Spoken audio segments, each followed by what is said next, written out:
Ôi,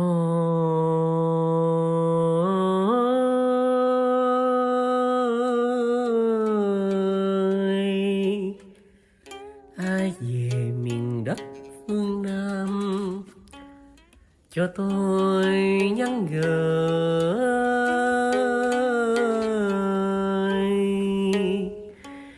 cho tôi nhắn gửi bao niềm nhớ thương.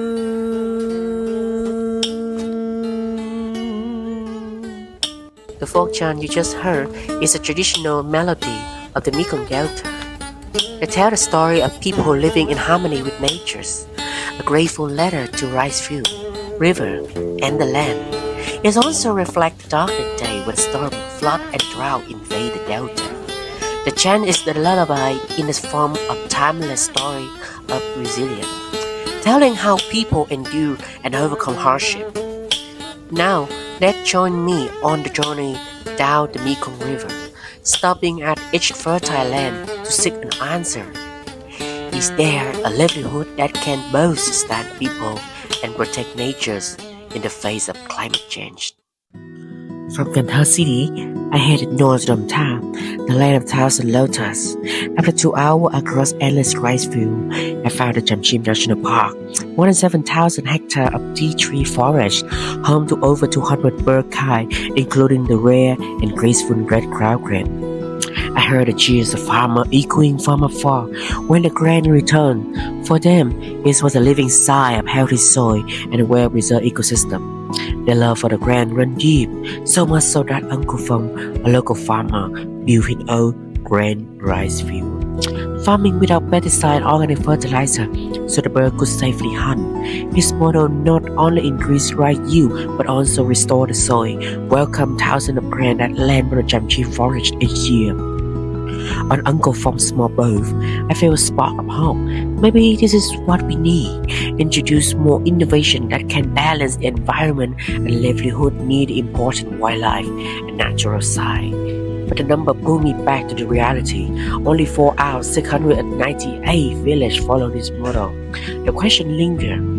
How can we build enough trust for more people to embrace the way of living that sustains both natures and their income?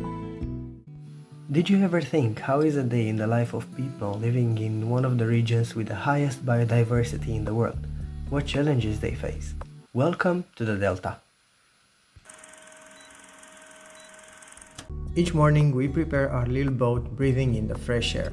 Fishing isn't just work for us, it's in our blood. Since childhood, this Delta has been our classroom and our livelihood as fishermen. We learn everything we know from our elders, who taught us to read the currents, make our way through these waters, and catch fish. But every time we are on the water, we notice that the delta is changing. Storms are stronger, they throw trees into the water. The channels we once navigated with ease are now clogged or eroded, affected by many boats with unnecessarily big engines, which just cause more pollution. It is less water than before overall. Some areas were dried and hidden nurseries where fish once spawned are disappearing. On our way to the lakes, we always stop for fuel. Every liter costs more while our catch shrinks. 2 days ago, we set our nets and returned to find only one lonely fish. Out of respect and tradition, we let it back in the water. It felt like a bad luck to get back with a fish. Tomorrow, we're going to check again. Often we stop at our small fisherman's hut. Humble, but it protects us against the cold in the winter days. Here, we dream of healthy rivers and full nets. We want to protect this place, but we're also struggling, especially since we were left without a local market. Our old selling point is just a ruin now. Even selling to neighbors is forbidden. We fishermen carry heavy responsibilities for living in such a precious ecosystem, yet we have few of the rights that would let us carry on. Still, with every sunrise, we hope that balance can be restored for the Delta's sake and our own.